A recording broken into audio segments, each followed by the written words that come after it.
Hey everybody, I'm Meredith and I'm here today to present to you my book talk.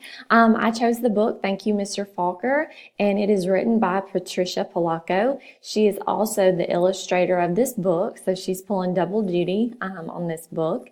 The genre of this book is a picture book, but it's also nonfiction, so it falls into a couple different categories.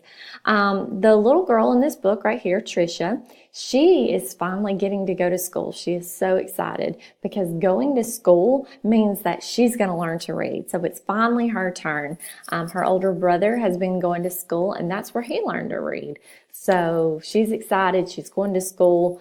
It's her turn to learn. She goes to kindergarten, ready to go, first day of school, hoping to learn to read. And as she goes throughout her year, she doesn't learn to read in kindergarten. But her older brother says, hey, it's okay. That was kindergarten. You're going to move on and go to first grade. You're going to learn to read in first grade. Even though she didn't learn to read in kindergarten, Trisha is really good at drawing. She's a really good artist. So even though she didn't learn to read, it's okay. She's good at being an artist. So we follow Trisha as she goes through first grade and second grade and third grade, and Trisha still just doesn't learn to read. We finally catch up with her again in the fifth grade, and she still just she hasn't caught on to reading yet.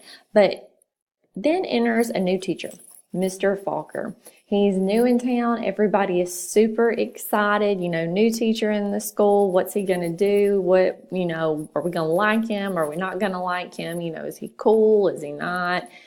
He kind of dresses a little different. What's his deal? So, he takes an interest in Trisha, is noticing her. Trisha's still really good at drawing, but still doesn't have the hang of reading. Trisha's classmates also notice that she's not really good at reading. They begin making fun of her. They're mean to her. They bully her. They call her names. Trisha starts believing them, and she starts calling herself those names too. She starts hiding from them and not going out to recess, and it's really, heartbreaking to see how she reacts to that in this book. But still, she's really good at drawing. So you are going to have to pick up this book and find out if Trisha learns how to read or if she does not learn how to read. I want to show you some illustrations in this book. They are absolutely beautiful, if I can go the right way. Okay. Patricia Polacco, she is the illustrator in here. She uses very big lines to do some illustrations. She also uses watercolor. That's the words. Let's move over here. I like how you can really see the characters, their faces.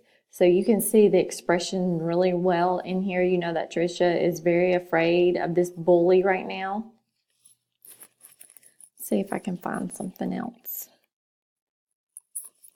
You can see the students, if I can get it going.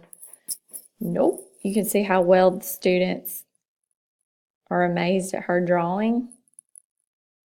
These pictures are really, really big, so you feel like you are just standing right there beside the characters. For this book, how I would connect it to my classroom is I chose to do this with fifth graders because I believe they would connect to this since we catch up with Trisha in the fifth grade. So I would do this in my English/reading class with fifth grade.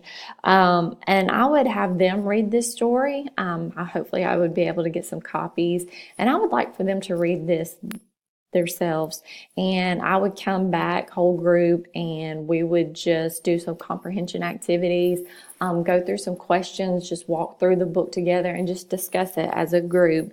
To accommodate the lesson, if I had a special needs student who was struggling with reading just like Patricia, I would have this available to them, hopefully on an iPad, where they could listen to a recording of the reading as they were trying to read it. I might buddy them up with someone who is a really good reader and just pair them up so that they could hear someone reading it as they're trying to read it alone. I would definitely work with them, help them read it. So there are just 3 ways right there that I could help a special needs student who's struggling in the reading area. So once again, I hope you pick up this book. It's a great book. I love it. And that's all for now. Have a good day. Bye.